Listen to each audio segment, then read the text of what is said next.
ওই গ্রুপের সাথে যোগাযোগ করেছি এবং তাদেরকে বলেছি সম্পাদক হিসাবে আপনি আইনজীবী, আপনার বিগতভাবে আপনার পাশে থাকেন, মামলা তার কিংবা ব্যক্তিগতভাবে আমি থাকবো না, তাদেরকে ব্যক্তিগতভাবে এই মামলা পরিচালনা করবো না। এবং আমার যারা এই আন্দোলনটা করেছে ছাত্রদেরকে সামনে দিয়ে যারা আজকে এতগুলো যুবক বলতে চাই যে এইবারের এই কাণ্ড সহিংসতায় কিন্তু প্রেস একটি গুরুত্বপূর্ণ ভূমিকা পালন করছে।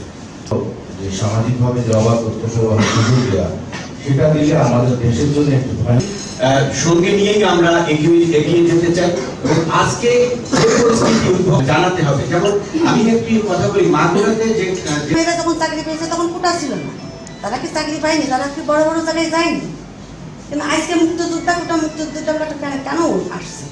এর মধ্যে কিন্তু অনেক গভীর ষড়যন্ত্র আছে। আজকে ৭১কে ভুলে দিয়ে ২৪কে সামনে আনা আছে। আমাকে ওই জায়গাটাই যেতে হবে। আমাদের ৭১-এর চেতনাকে যে বুকে ধারণ করে আমরা এখনো বেঁচে আছি, এর পরবর্তী প্রজন্ম ৭১কে ভুলে যাচ্ছে। হয়েছিল, কত শহীদ হয়েছিল, কিভাবে আমরা আন্দোলন করছিলাম, কিভাবে আমরা এই যে কাজ করেছেন। তো আমাদের বঙ্গবন্ধু যে স্বপ্ন, আমাদের স্বাধীন সার্বভৌম একটি রাষ্ট্র, সেই স্বাধীন সার্বভৌম রাষ্ট্রের নিরাপত্তা শৃঙ্খলা আমরা সঠিকভাবে পাবো। আর এমনিতে বাকি খেলাধুলার ভালো একটা ভূমিকা রাখতে পারে। ধন্যবাদ। বিভিন্ন স্থানীয় গণ্যমান্য ব্যক্তি কোচিং সেন্টার ব্যাপারটা সেখানে স্যার বিচ্ছিন্ন ঘটনা, সেখানে তো আসলে অনেক সময় আমাদের নিয়ন্ত্রণের বাইরে।